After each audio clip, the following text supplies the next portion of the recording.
the butterfly. Тэгээд хам бүр үлээ. Нөө гэрэлж байхгүй боллоо гэсэн ихлээ. Хөөж. Мерлин гэрэл дуслаа. Хөрхөө хатаа боллоо. Манай л өдөр төрнээр яг 33-аар 3 таслаа 3 бол сунаачихдаг. 100 бол сунаачихдаг. За явсан.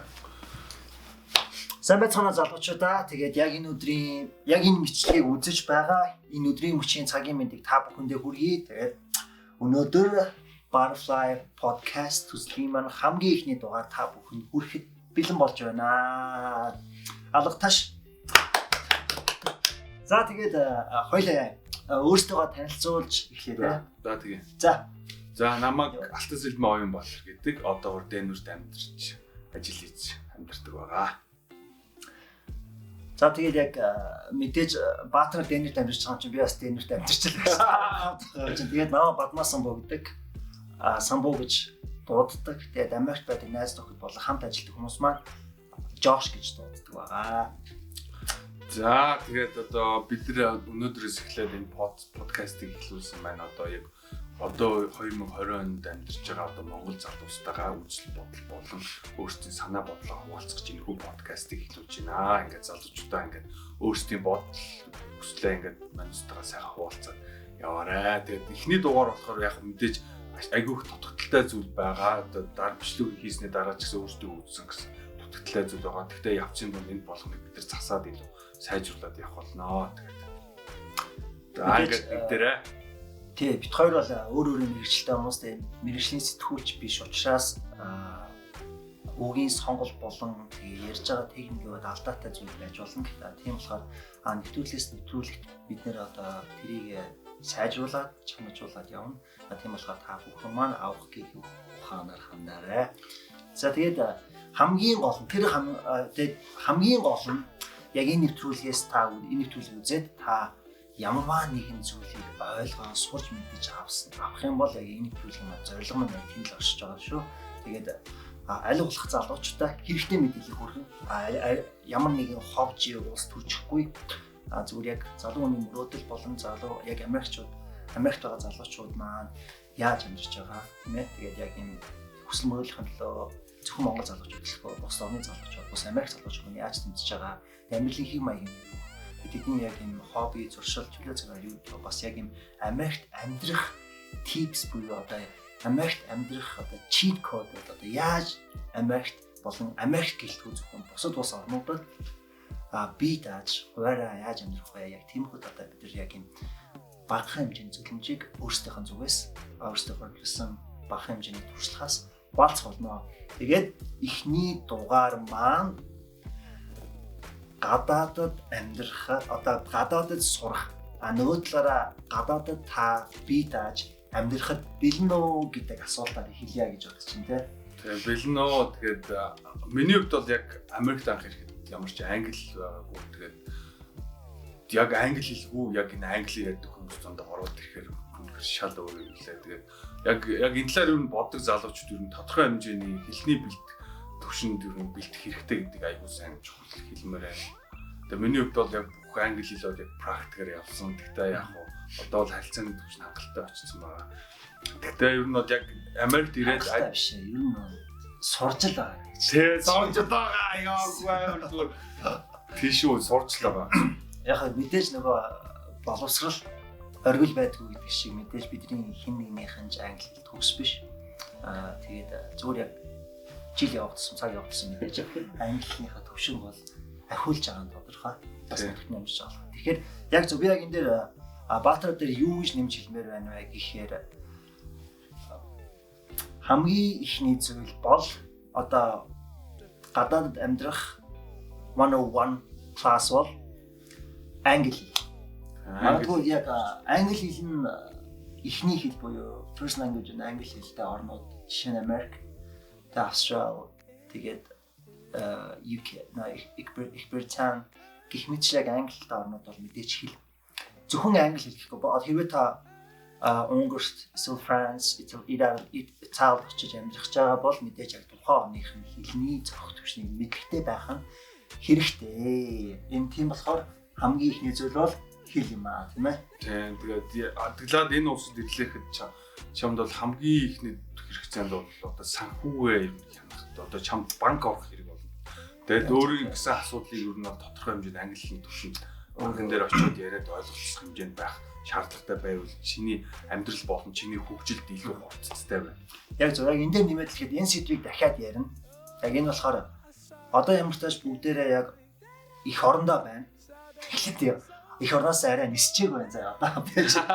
Нисээд нөгөө орондоо очихоор чинь нөгөө орондоо яг бусад одоо санхүүгийн байгууллага, улсынхын байгууллага гээл нөгөө жолооны өмнөхөөс ахуулаад банкны данснихээс ахуулаад сургуулийнхаа ориентейшнд яаж авахаас ахуулаад юмнууд байна.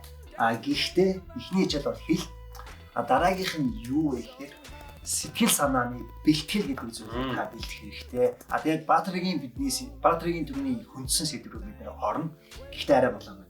Эхлээд их орондоо өөрийгөө бэлдэх хэрэгтэй. Яг тэгвэл маш олон залуучууд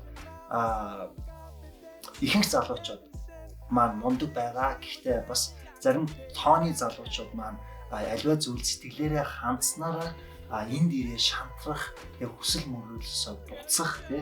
Тэгээд мэдээж нөгөө Аз хүмүүжил гэдэг бол гэр бүлээс аягүй хамааралтай, эцэгээс аягүй хамааралтай. Ялангуяа Аз залуучууд, ялангуяа монголчууд бол эцэгээс аягүй хамааралтай. 25 цаг хүртэл гэрийнхэн амьдчдаг. 25 цаг хүртэл гэрийнхээ аав ээжийнхээ хийснээр нь явдаг, аав ээжийнхээ зааж өгснөөр явдаг тий.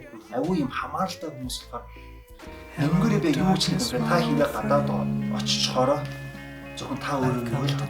Тэгээд яг өөрийгөө ямар ч тохиолдолд цэвэрхэн аваад гарчдаг буруу зам руугаа орчихгүй тийм ээ. Надад буруу юм хэрэглэхгүй, буруу хүмүүстэй найзаж нөхөрлөхгүй, хүсэл мөрөөдөлтөө яаж хүсэл мөрөөдлийнхөө төлөө яаж тууштай зогсох вэ? Яг тийм сэтгэл санааны бэлтгэл танд байна уу? Тийм бэлтгэлээр өгөхөр хэрэгтэй. Тэгээд мэдээж та ганцаараа өвдөн зовн үлсэн англи хэл мэдгүй. Тэгээд өвдөн зовн үлсэн мөнгөгүй байж үтэн. Тэгээд хин нэг нь гомдож үзэн, тунирхаж үзэн гэж одоо ер нь сэтгэл санааны их юмд ордог. Тэгээ мэдээж бас нөгөө гадаад орнд байгаа болохоор тухайн орны бас соёл болон нийгмийн үзэл баримтлал шалтгаалаад ямар нэгэн аль сүмгийн үзэл бас гардаг. Тэрийг бас таас дийлэх чадвартай гэдэг бол хамгийн чухал. Тэгэхээр нэгт хэл, хоёрт та үнэхээр бэлэн үү? Тийм бэлэн үү гэдгээ сайн бодох хэрэгтэй тийм. Тэгэхээр альва зүйлийг хамгийн муугаар бодож төсөөлөлд оруулаад тооцоо хамгийн муугаар тооцоолж тийм. Энэ нөхцөл бий яах вэ гэдэг. Мэдээж бусдад гайхахгүй. Бас бусд хүмүүс ч юм гайхахгүй. Энэ сэдвийг ингээс өгснөөр одоо ингээд би өөрийнх нь талаас одоо ингээд өөрийнх нь туршлага болсон тэр зүйлийг одоо та бүхэндээ хаваалцъя. Би анх 4 жил 8 сар гарны өмнө Америк нэгдсэн улсад ирчихсэн. Миний хувьд бол английн мэдлэг гэж юуж байхгүй, гадаад улсад зорчиж байгаагүй. Энэ Америк гэдэг улс шууд эхний ээлжинд ирээд тэгээд байсан. Анх ирэхэд бол Америк улс бол төсөөлөөс шал өөр байсан. Тэгээд энд бол ер нь бол Америк хүмүүсээс бусад орны хүмүүс бол ер нь илүү их ажилч хүчин чармаалт гаргаж ийж ер нь бол амжилт ганц л надад санагцсан. Тэгээд миний хувьд бол анх ирээд шууд галтгоонд ажилласан. Тэгээд англи хэлэхгүй, тэгээд тодорхой хэмжээний зохих мэдлэг, тэр төвчний тодорхой хэмжээний зохих мэдлэггүй байснаас болж би ер нь бол их л урагшаа ингэж аюу амжилттай явах байсан маань илүү хойшч удааширсан л гэж би ер нь одоо аюу боддог. Тэгээд Америкт анх ирээд одоо анх ирсэн залуучууд маань бол ер нь бол эхний ээлжинд хэлэл аюу сайн сурах хэрэгтэй юм байна. Хэлээ сураад тодорхой хэмжээний одоо хүний хэлж ярьсныг ойлгодог болсон байхад ер нь бол Америк амьдралыг баг багаар ойрхоноор ер нь мэдрэхэд бол арай илүү амарх юм уу да. Тэгээд яг нөгөө бидний хэлсэн хамгийн ихний алхам бол хэл. Хэлгүүгээр хоёр дахь алхам гэж аахгүй. Тэгээд хэлгүүгээр хоёр дахь алхам гэж дараагийн зүйл гэж байхгүй. Тийм болохоор үнэхээр яг гадаад орнд амьдрыг гэж төлөвлөж байгаа бол та тухайн орнд очиж амьдрах байгаа тухайн орныхаа хэл соёлыг бас сайн судлаарай гэж та бүхэн зөвлөмөр тийм ээ. За яг тэгвэл дараа нь өөртөө харамсахгүй амьдрахын тулд аливаа зүйлийг та бүхэн маш сайн төлөвлөх хэрэгтэй. Тийм. За тэгээд 3 дахь зүйлийг юу гэж бодож байна Бадраа? Одоо эхнийхтэй бүгдээ хилээ сурчлаа тийм ээ зохиол хэмжээний одоо хэлний төвшөнд хүрсэн гэж өөрсдөө ойлголоо. Тэгээд хоёр дахь зүйл дээр яг өөрийнхөө сэтгэл санааны байдал, өөрийнхөө нөгөө бие дааж амьдрах чадвараа одоо би бол гайгүй шүү гэж бодчихлоо. Би юу нэ Америкт гэлтэн бусад оронд сураад сурангаа яг өөрөө бие дааж амьдрах чадвартай байна. Бүх одоо юмудаа болчлоо гэсэн тохиолдол юу вэ? За тэрний дараагаар бол миний бодлоор л эрүүл мэнд. Энд бид нар бол яг Монголд амьдардаг бид нар бол яг малыг одоо хоньыг ч юм уу шууд алаад нэг удахгүй бид нар хүмүүсэнд хэрэглэдэг хүмүүс аахгүй. Энэ Америкт болохоор ер нь бол яг ийм пакэжтэй юм ууттай юм хоол хүнс хэдэн жил чадглаад иддэг. Тэгээд энд бол хоол хүнсний асуудал бол Монгол хүний бие физиологид бол тааш тохироход нэлээд өөр. Анх бол ирээд бол ерөөсө хоолн тохирохгүй. Гэхдээ яг гоо ингэж явж өөртөө шингээж явсараад өөрхөн хоолны тэмдэг одоо бол болцсон байгаа. Тэгээд яг энэ Баатрагийн маань яг их хүндсэн сэдв бол чухал. Тэр мань мэдээж эрүүл мэнд бол хамгийн чухал. Та яг гадаад оронд авчиж сурна, ажиллана, амьдрна гэдэг маань гэр бүлээсээ хоолтой тухайн орны нийгмийн эдийн засгийн байдал тохирж амьдрна. Нөгөө талаараа та хоол хүнсэнд нь бас тохирох шаардлагатай. Бас нөгөө талаараа та энд яг даатгалгүй бол яг жишээлбэл Америк орны дурдаад авъя л да. Яг тэгвэл эмнэлгийн системд бол бүх юм нь бол үн төлбөртэй. Ялангуяа шүдний эрүүл мэнд гэдэг бол хамгийн үнэтэй. Боже мой амар үнэтэй. Хамгийн үнэтэй. Тэгээд хамгийн гол нь нэг өдрийн дотор Монголд бол хамгийн сайхан шүү дээ. Цаг аваад очиод бүх ломдуулаад цэвэрлүүлээ авахуулах хэрэгтэй бол авахуулаад бүх юмыг нэг өдрөд хийчдэг бол Америкт бол тийм байхгүй. Тийм болохоор таны одоо эмнэлэг дээр очих визит болгон төлбөртэй, тэгээ хамгийн гол нь хэдэн мянган долларын төлбөртэй. Зөвхөн яг энэ шүүд гэдэг бол хамгийн энгийн жишээ. Хамгийн одоо common түгээмэл жишээ тий. Тэгээ нөгөө өөр асуудал одоо дотор гизний асуудал гэх юм байна. Тийм болохоор мэдээж та хилээ сурчсан өөрийнхөө сэтгэл зүйг бэлдсэн бол дараа нь биеийн эрүүл мэндийг бэлдээрэй гэж та зөвлөмөр байна. Тэгээд энэ дээр өөр хэлний одоо эрүүл мэндэд цаг гаргаж ийн гэдэг маань чи яг өөртөө илүү тухтай цаг гаргаж ийн гэсэн үг. Одоо энд чи яг ажиллаад амьдраад явж байгаа чиний эрүүл мэнд гэдэг асуудал ямар ч асуудалгүй бол чиний одоо сурах болон ажил хийх тийм талбартад бол чамд бол зүгээр амжилт гарах зүгээр ямар ч тийм зам байх тий. Тэгээ өөр чамаг юу ч хоошин татахгүй. Эрүүл биедээ анхаарч байгаа хүн мэдээж өөртөө бүрэн цаг гаргаж байгаа. Ихтэй хүн цаг гаргахгүй. Тийм учраас эрүүл мэнд гэдэг зүйлийг одоогийн залуучууд байна аюул сайн бодох. Магадгүй энэ эрүүл мэнд хамгийн ихний алхам байх хэрэгтэй юм бол. Эрүүл мэнд арай 3 сүүлээр авч нэр эрүүл мэнд хамгийн чухал шүү дээ андаа. Эхлээд дараа нь энд орчноо мэдчихэд эрүүл мэндэд жимд явна, хаашаа очигүй, хоол хүнсээ сонгох тэгэл. Энд чинь тэгэл айгүй гой өнгөтэй юм их байна. Яг идээд үзэнгүү. Ер нь бол хүний биед нэг тийм гой байхаар юм биш. Яг энэ Монгол улсаас бусад орны хүмүүс бол тэр зүйлүүдээ идээд бол нэг асуудал байдаг. Монгол хүмүүс бол бүх юмыг аюул тийм фрэш шинээр нь иддэг болохоор ер нь бол бидний бие хүлээж авах нэлээд асуудалтай. Би гэхэд бол анх ирээд нэлээд ч нэмсэн. Би ч 112 кг-тэй ирээд энтхээ хоол идээд нэлээд нэмээд тэгээд тэр хоолоо болсон чинь тэгэл аяанда өөрөө шуугдаал ирсэн. Яг монголчин органик юм хийддэг л ахаар байх л та. Тэгэхээр энэ дохоо одоо Баатрагийн хэлснээс юм засах юм. Энд бол хуучин юм зардаг гэсэн үг биш. Зүгээр эдний хэрэглэж байгаа хүмүүс нь агуу чихрийн агуулмж ихтэй. Тэгээ удаа харгалдаг юм. Чихрийн агуулмж ихтэй. Хэрэглэж байгаа юм агуу чихрлийг тэгээд фаст фуд гэж нөгөө түргэн хоол их хэрэглэдэг болох. Тэр нөгөө шингэх явц удаантай. Тийм болохоор илүүдэлжингийн асуудал бол олон дотор эзэн асуудал ихтэй байлаа. Тэгээд миний хувьд хамгийн түрүүлж эрүүл мэндээс одоо юу түрүүлж анхаарах вэ гэвэл шүдээ хамгийн түрүүлж анзаарлаа. Хэвээ та гадаад оронд сууж ажиллаж амьдрын гэж төлж байгаа бол шүд хамгийн чухал шүү. Тэгээд миний хувьд яг би ихээс өмнө төлөвлөгөө гаргацсан байсан. Тэгээд яг иймэрхүү алхмуудыг дагсан болохоор бүх шүдээ анзаарч чадсан болохоор одоо хамаал ямар нэгэн шүдний асуудал байхгүй да ирсэн ч гэсэн яг өөрийнхөө шүдний ариун цэврийг өөрөө даагаад явчихна тий. Тэгээд байнга шүдний ариун цэврийг хангаа явчих болохоор нэг цэвэрлсэн шүдтэй шүдний ариун цэвэр сайтай болох гэж бодож байхгүй. Тэгээд хоёр тал мэдээж ходоод гэдсний асуудалтай хүмүүс бол та заавал эмчилүүлчихэд тий асуудал шийдчихэд ирээ. Яг тэгвэл ходоод гэдс нөгөө талаар нэг талаараа нөгөө шинэ оронд очоод хоол хүнсийг идэх юм болдог. Нөгөө талаараа сэтгэл санаа хямар, хараа хямарчдаг. Тийм болохоор иймэрхүү зүйлээр та анхаарлаа хандуулаад эрүүл мэндийнхаа төлөө юу мэр юм бэ? Тэгээд одоо миний хувьд болохоор нэг бяцхан зөвлөгөө өгч. Миний яг ходоод яг 3 жилийн өмнө амар өвдөд.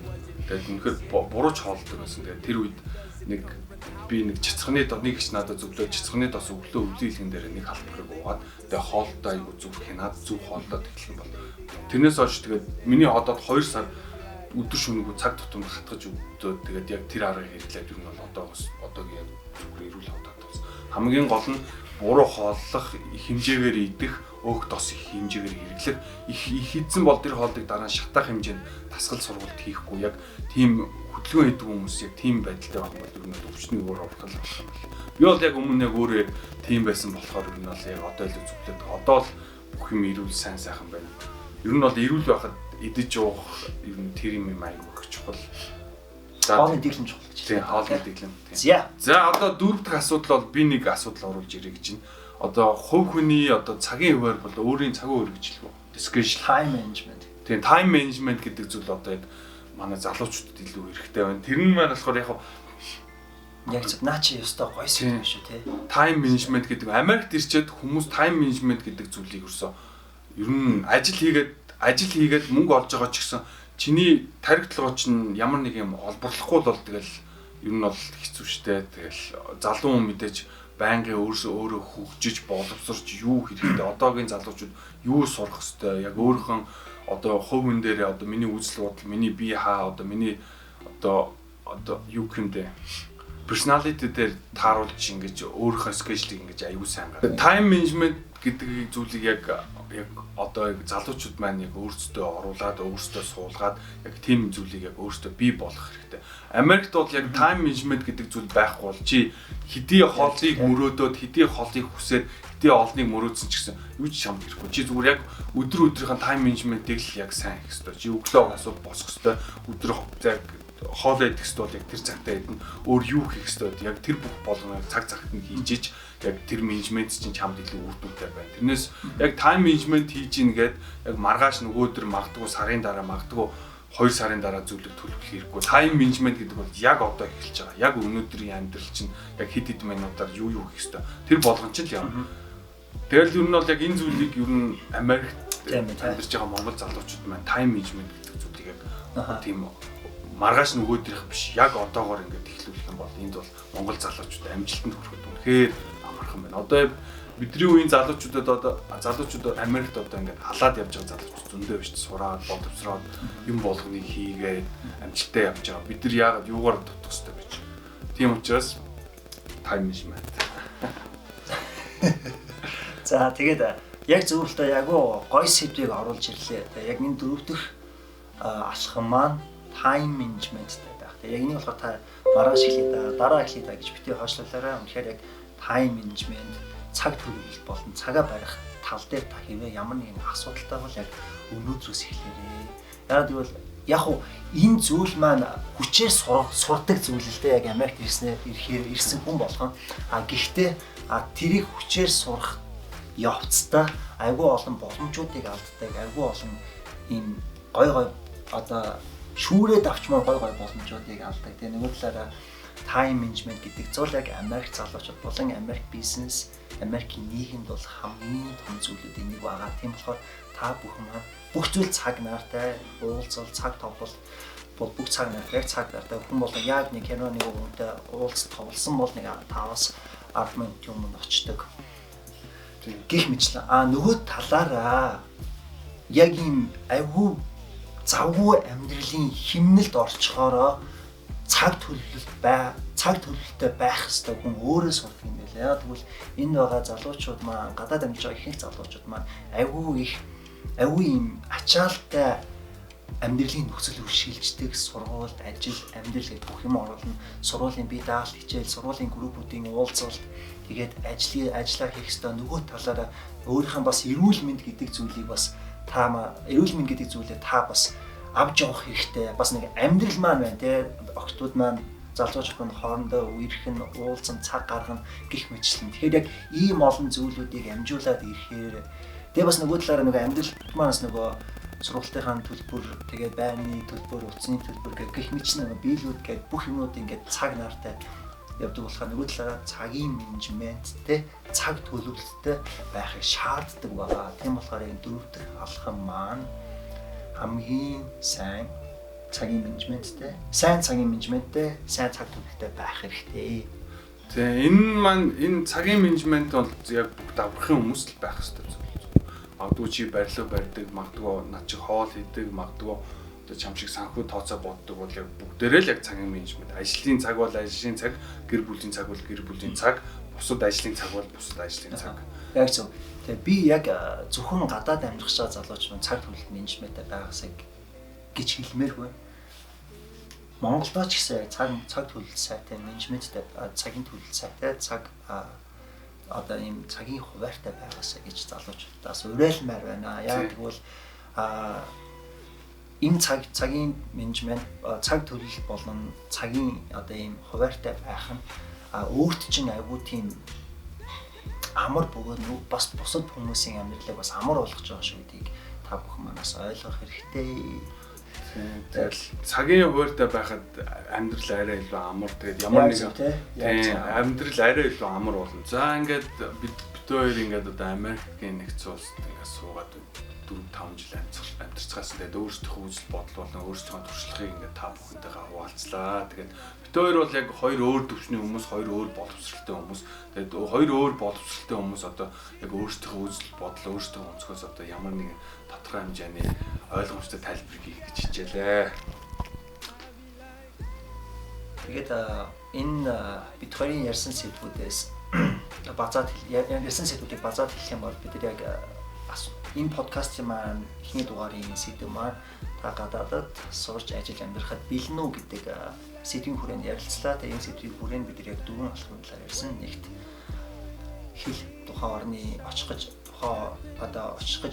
амьдрах гэж байгаа тухайн орныхаа хэлийг та мэдэх үү, зөвхөн хэмжээний хэлний төвшөнтэй юу гэдгээ та эхлээд өөрөө бодох хэрэгтэй. Хоёрт сэтгэл зүйн эрүүл мэнд гэж ярьж байгаа тийм. Сэтгэл зүйн хувьд та альва нэгэн зүйлийг даван зүйл золон бэрхшээлийг одоо даван тулахад бэлэн үү, ганцаараа яг одоо хүний нутагт гадаад орнд амьдрахдаа та яг сэтгэл зүйн хувьд хүчтэй байж чадах уу гэдгийг бас бодох хэрэгтэй. Хоёрт биеийн эрүүл мэндийг ярьлаа. Мэдээж гадаад орнд амьдарч байгаа хүмүүсийн хувьд биеийн эрүүл мэнд гэдэг бол хамгийн чухал. Тийм болохоор Монголд маань одоо эрүүл мэндийн одоо үйлчилгээний үн төлбөр маань тааламжтай байгаа. Тааламжтай байгаа тийм та яг биеийнхээ эрүүл мэндийг сайн сахиж өөрийнхөө биеийнхээ эрүүл мэндийг одоо сайн сахиж амьдраарай. Өөрийнхөө эрүүл мэндийг сайн хянж сахиж нааш ирэхээс өмнө тодорхой хэмжээний одоо хэрвээ ямар нэг асуудал болвыг эмчилж ирэх гэж хэлдэг байна тийм. Дөрөвт нь time management буюу цаг төлөвлөлт гэдэг зүйл. Тэгээд цаг төлөвлөлт гэдэг бол яг юм гадаад орнд авчирхаар яг юм олон зүйлийг maintain хийх шаардлагатай болдог.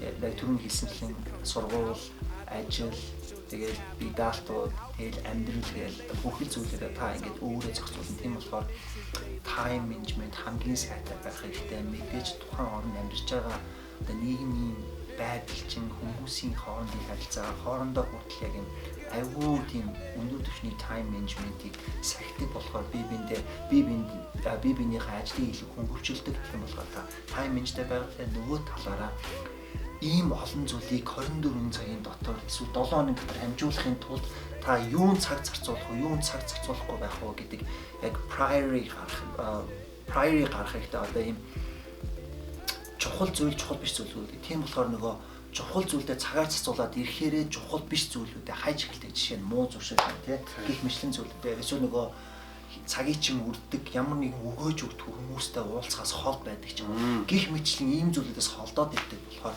яг юм time management гэдэг зүйл ийм олон ашиг тусыг хүмүүст өгдөг юм аа тийм ээ. За энэ зүйлүүдийг бид хоёр энэ дөрвөн зүйлийг бид хоёр ярьлаа. Тэгээд эхний сэдэв маань одоо хүртэл Монголдо та байгаа. Одоо гадаад орн руу яваагүй байгаа. Та сургуулаа судлаагүй байна. Яг энэ дөрвөн зүйлийг та яг гадаад орн руу ирэхээс өмнө ажлын очиж сурыг амьдрий гэж бодож байгаа бол та энэ дөрвөн зүйлийг сайн хүн болгон дотроо бодоорой. Мэдээж энэ дөрвөн зүйл бол бит хоёрын хувийн туршлагаас гарсан. Тийм болохоор алдаа оногдол хэрвээ дутууд үлмэг зүйл байж болно. Хэрвээ танд нэммээр байгаа өөр алхам байгаа бол доор коммент хэсэгт бичээрэй. Тэгээд таны санаа болон таны шин санаа эсвэл нэмээр байгаа санаа үргэлж нээлттэй. Тэгээд бүгдээрээ энийг өшөө дэлгэрүүл ярьж болно. Тэгээд дараагийн сэдэв маань, дараагийн подкастын сэдэв маань бүгдээрээ одоо хүртэл Монголда байгаа тийм ээ. Тэгэхээр дараагийн сэдэв маань одоо гадаад орн руу явах алхмуудын талаар ярьцгаая. Тэгээд мэдээж энэ бол сургууль соёл, залуучуудад сургууль соёл байгаа тийм ээ. Энэ болохоор дараагийн сэдвүүдээр бүгдээрээ сургуулаа яаж сонгох вэ? Мөн сургуультаа уялдуулаад амьдрах хотоо яаж сонгох вэ? Мужаа яаж сонгох вэ? Ямар зүйлүүдийг та бодож одоо consider хийж үзэх ёстой вэ гэдгийг бүгдээрээ дараагийн подкастаар ярина. Тэгээд анхаарал тавьсан явдал та бүхэнд маш их баярлалаа. Тэгээд та бүхэн сэтгэлээ харамгүй бичээрэй. Тэгээд та бүхний сэтгэл болон маш үнэтэй шүү. Тэгээд баярлалаа. Тэгээд одоо залуучуудаа ингээд баярлалаа. Бид хоёр ингээд өнөөдөр подкаст хийж байна. Яг орчин үед амьдарч байгаа яг залуу сэтгэлгээтэй болон залуу хүмүүс бүгдээрээ оюун бодол, санаа сэтгэлээ нийлүүлж галзуу байцгаая. Бид 3 сая монголчууд. За баярлалаа. Орчин үе гэдэг одоо тэгээд хин